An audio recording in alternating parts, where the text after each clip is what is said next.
Good morning সকলকে। আজকে আবার একটা লং ভিডিও নিয়ে আমি চলে আসলাম। আর আজকের ভিডিওতে আমি তোমাদের সঙ্গে শেয়ার করব যে কিভাবে আমি মাটি দিয়ে এই সুন্দর মাছের শেপের প্লেটটি তৈরি করেছি এবং রং করেছি। তাই চলো বেশি না বকে শুরু করা যাক ভিডিওটা। তো দেখো, মাছের শেপের প্লেট তৈরি করার জন্য প্রথমেই কিন্তু মাটিটাকে রুটির মতো করে বেলে নিয়ে তার উপরে সুন্দর একটা মাছ ড্র করে নিতে হবে। এরপরে মাটি দিয়ে রিং তৈরি করে চারিপাশে কিন্তু খুব ভালো করে অ্যাটাচ করে ওটাকেও খুব ভালো করে মসৃণ করে নিতে হবে।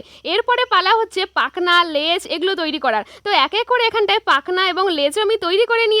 আর ওগুলোতে কিন্তু হালকা মতো করে কিন্তু একটু ডিটেলিং আমি করেছি। আর আমি কিন্তু এখানটাতে লেজটাকে একটু ছোটই করেছি, কারণ লেজটাকে তোমরা যদি বড় করো তাহলে কোনোভাবে এটা হাত লেগে কিন্তু ভেঙে যাওয়ার চান্স প্রচন্ড রকমের থাকে। সেজন্য এখানটা লেজটাকে একটু ছোট মতোই করেছি। তারপরে দেখো এক এক করে কিন্তু এখানটা পাখনা, তারপরে যে লেজ ওটাকেও কিন্তু তৈরি করে ওগুলোতে কিন্তু কিছু ডিটেলিং আমি করে দিয়েছি। এরপরে হলো মাছের চোখ তৈরি করার পালা। তার জন্য দেখো হালকা মতো একটু ফুটো করে নিয়ে আঙ্গুলের সাহায্যে একটু প্রেস করে দিয়েছি, আর ওপর দিয়ে ছোট্ট একটা মাটির গুলি বসিয়ে দিয়েছি। এরপরে চোখের নিচ দিয়ে মাথার যে পোর্শনটা সেখানটা কিন্তু একটা দাগ দিয়ে নিয়েছি।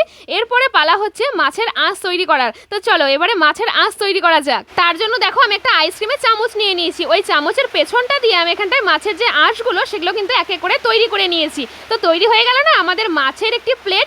এবার চলো এটাকে রং করা যাক। তো তার জন্য কিন্তু প্রথমে আমি এখানটায় একদিন ওকে শুকিয়ে নিয়েছি। তারপরে একদিন শুকানো হয়ে গেলে তারপরেই কিন্তু এই মাছের প্লেটটাকে আমি রং করেছি। আর আমার ব্যাকগ্রাউন্ডে না বৃষ্টির আওয়াজ হচ্ছে, তাই প্লিজ তোমরা ওটাকে ইগনোর করো। তো দেখো এখানটায় মাছটা একদিনের জন্য শুকানো হয়ে গেলে আমি কিন্তু এখানটা একটা বেস কালার অ্যাপ্লাই করে নিয়েছি। তারপরেই কিন্তু অন্যান্য কালারগুলোকে আমি অ্যাপ্লাই করেছি।